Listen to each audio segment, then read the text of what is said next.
So this is Lauriston Castle. So I'm going to walk down and show the castle.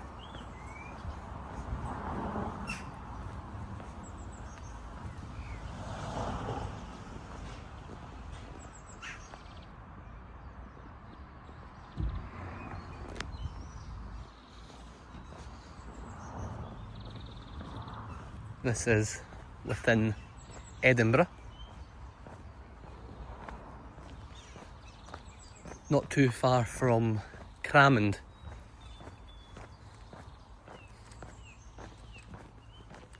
I don't know if it actually falls within the Cramond area. I know Cramond Beach is just down the road, so it might.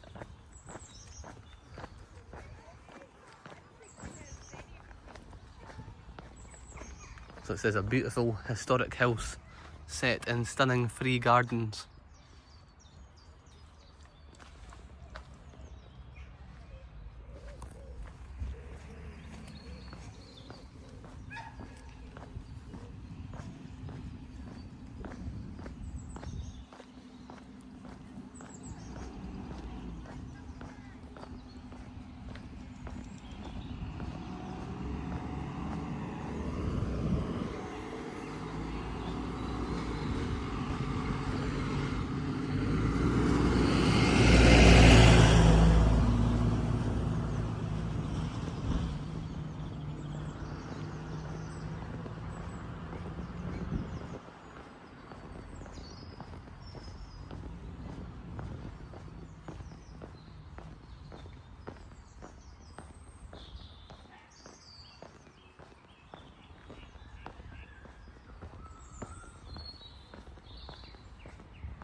It's not a nice day today. We've been quite lucky with the weather lately.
Sure.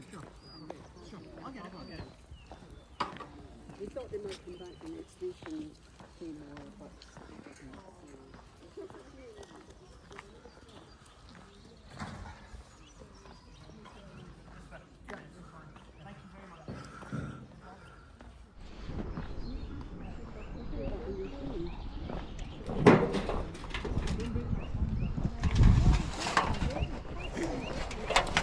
Do you work within the site? I'm a volunteer, yes. Where would be the best place for a member of the public to take drone footage?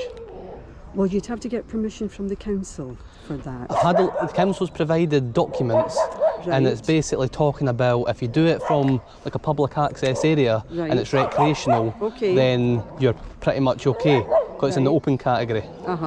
Well, it depends on what you want. I mean, there's the Japanese garden, so that's quite a feature of the area. And then there's the rose garden, which is another feature. Right. So yeah, and this was a feature before people damaged it. So, but if you saw old photos, it's great. And there's the pond as well. Pond as well. Yeah, that would be a good spot. So yeah, there are. What's the purpose? So basically, it's recreational. I just get footage and I put it online just to encourage and show different nice places and all that stuff. So right, okay. And I noticed as well, because there's a rule about if you fly recklessly or if you're endangering wildlife, obviously, then you can be asked to stop within the park. If you've done that, and it is a public access place, as you know, so yeah, if you've done your homework on it, you should be all right. But there are key bits. I mean, Mimi's is a popular place, you know. Yeah.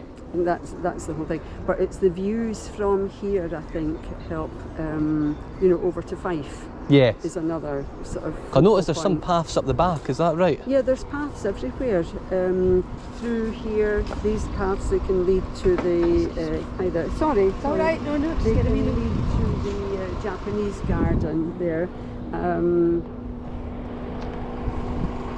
So, what way am I best walking then to get up the back? Well, it's best to explore. It's best to free roam. Honestly, there are lovely bits. The perimeter of, you know, what the car park, right? Yes. When you come in the gates, there's a path left and right there. Right. And it's the perimeter of it. And it's really nice. I mean, there's not a lot of flowers there, but it's very green, and you just need to watch that you don't include the forest nursery. Oh yeah. Just aye, you know. It's best to avoid things like that when you can anyway. Yes, you don't want to end up in prison. No.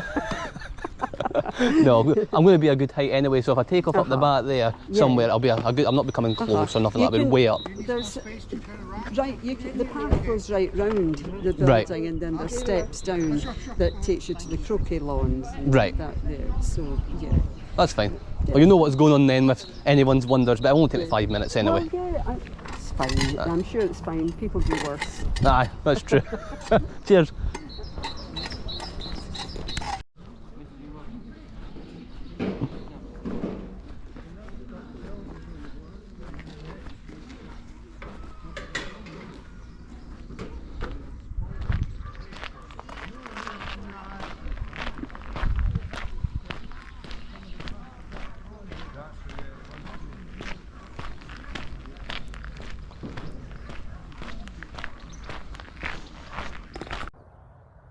So I've actually found a path that just runs outside off the grounds. So I think this would be a easier and safer spot to launch from, as obviously we spoke with people there and they recommend getting council permission. I have spoke to the council before who have shown me documents which I'll include, so, and I'll discuss that. But this seems to be just outside of the park boundary, so I'll launch from here and get the footage. So this is one of the documents available online from Edinburgh Council that shows the management rules for public parks and green spaces. So this includes all the things listed here that they can enforce. These here are the neck documents, which goes into more depth about specific drone use. The document here is clear that the airspace isn't regulated by the council. This is by them mentioning that drone flights within the airspace is the responsibility of the drone flyer. This is because it's only the Civil Aviation Authority that manages the airspace. Councils do not manage this. Therefore, you need to comply with civil aviation regulations in order to have your permission within the open category. This document here is specific when talking about using a drone from council managed land, and this seems to be specific to council parks and green spaces where they have certain bylaws in place. So the document then goes on to say that under new regulations you can launch drones from public places and from public rights of way without requiring council permission. So this implies that if you generally have a right to public access and you're flying responsibly, the council doesn't need to be notified. But it does say that if there is permission needed to fly there, all you need to do is provide the documents, and that's really it. The council takes no responsibility from there. If your documents are current and correct, doesn't seem to be any issue with you flying. So it's more like a notification. It then goes on to discuss about the actual rules themselves. So if you decide to launch a drone from somewhere, the council will be looking at if you have potentially broken these two rules. The first one being if it is commercial. They are stating in their management rules that they do not allow any sort of commercial activity take place without written permission. All my stuff currently at the moment is purely recreational. There's no commercial activity being done. The second thing is that if you fly the drone, so it's talking about model aircraft in this rule, it does talk about other things like boats as well, but if you fly a model aircraft to endanger wildlife or to give annoyance to people, so if you annoy anybody, that's obviously subjective and would have to be dealt with within reason if something could constitute an actual annoyance. Or if a council officer asks you to stop and you don't, that is prohibited under the rules. But this is only specific to launching and landing within these parks and green spaces. If you're outside of that, that's different because the airspace is obviously different. So as seen in the video, I actually launched from outside of the walls, therefore not actually within the park. And that was mainly due to, one, it was safer as there was a lot less people where I was. There basically nobody walked past, and within the park there was lots of people sitting and walking around and there were dogs. So it was a lot safer idea to launch from outside. And also when you can and you've got a good visual line of sight, you're better to do so anyway because you'll get a lot less hassle from people if you are somewhere out with this. But from what it looks like, if you fly responsibly, you can fly within as well. But the thing does say if somebody asks you to stop, you need to stop. So obviously if you're outside, then people won't be asking you that technically because you're not actually within their managed parks and green spaces. And just a disclaimer once again, to be clear, none of this is any sort of legal advice. None of this I can guarantee for certain. I don't know how people might react or different staff members or the council's different views on things and how it would actually work if it went further, if the police came and you did refuse to stop, stuff like that. I cannot guarantee any sort of outcome, so therefore you do fly at your own risk.